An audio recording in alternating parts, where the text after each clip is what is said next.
Overall, I like baits that are versatile. It's not just one thing, you know, so you can swim it because the tail just goes crazy and wiggles, and you got a lot of bulk in the body. You can fish it slow. If I see a bed, big fish on a bed, pitch it over there, drop it, you know, coax one into hitting because it's big and you know, coming into their nest. Being born and raised in Florida, we have a lot of vegetation. I mean, you can see cattails and hyacinths and hydrilla and just eelgrass, all kinds of native vegetations. And being raised here, born here, means the first thing you had to learn to fish for bass fishing is a Texas rig. Texas rig worm, bullet weight, you know, head of it, hook, and a plastic worm. And the reason is it's so weedless. It comes through this. It's streamlined, so you can see how this would just slide through with that weight. I'll try to get this. It'll just slide through any type of vegetation without hanging up. So that package right there comprised of most of my younger years of fishing. And so you get to be pretty good, you know, with the Texas rig bait. And now we have options on soft plastics that are unbelievable, like this cut R worm from Strike King. 7 inches, big, bulky, very versatile. So if you cut this tail off, what does that thing look like? Well, it looks like a, you know, an ocho. And so you have that, but you have the rage tail, and that rage tail, man, it vibrates and it just makes such a great, great bait for swimming. So I put it on a lightweight and just kind of slow reel it. Keep your rod up at about 10 o'clock, maybe even higher.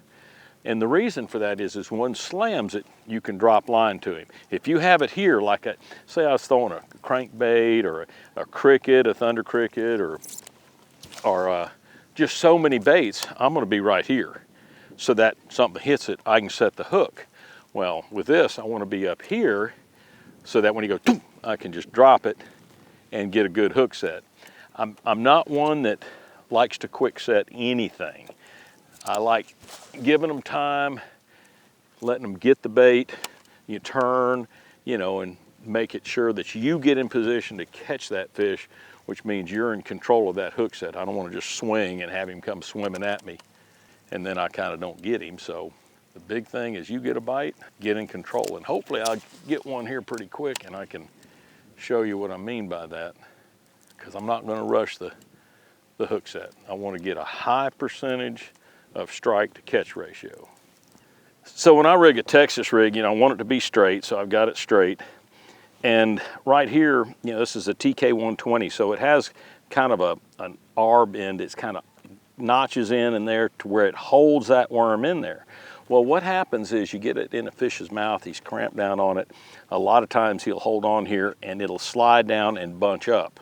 So I want to keep that you know, head of the worm up here to where when I set the hook, this hook penetrates. For me to do that, this is a rapid fishing tool, and I can undo that, snap a little this behind it, which works very easy. So I can just take this. This is the same thing I would use on my spinnerbait to put a trailer hook on, and I lay that right underneath it. Now that helps. My other option in doing that is to, once I get it rigged straight, is to take a toothpick. Now I don't have to do both of them, obviously, but is to run a toothpick through it, and then you just trim off. So the rapid fishing tool works really well, but you trim off the ends, and if there's any advantage in a toothpick, it's that wood accepts scent, so that's kind of cool. You can spray it on there, and it kind of bleeds out on it. So that's kind of a cool deal.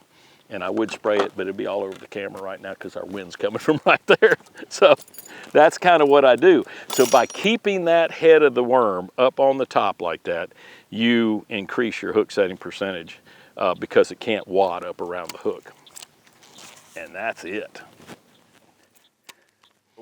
I used to have a buddy that I roomed with, Larry Lazone, who, I mean, this is what he did. He would take a June bug worm and just swim it. And I mean New York, it didn't matter where we fished. He was doing it, and he caught them. I mean, he just caught them and caught them and caught them.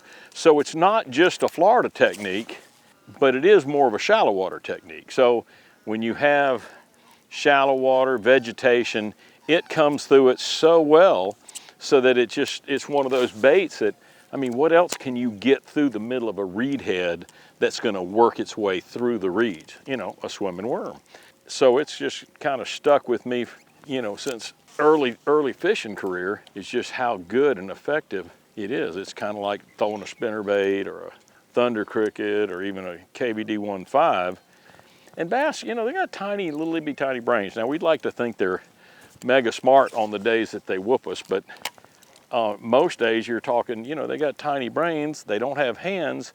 So if something's moving, their only option is to suck it up with their mouth because they don't have hands. So, you know, they're gonna swim up to it, see it, go, what is that? Kind of suck it in there, and you know, by then you're going, ha ha ha, and then all of a sudden they get their lips ripped off. It's a good thing. You know, we have fun and they get a little workout, and there you go.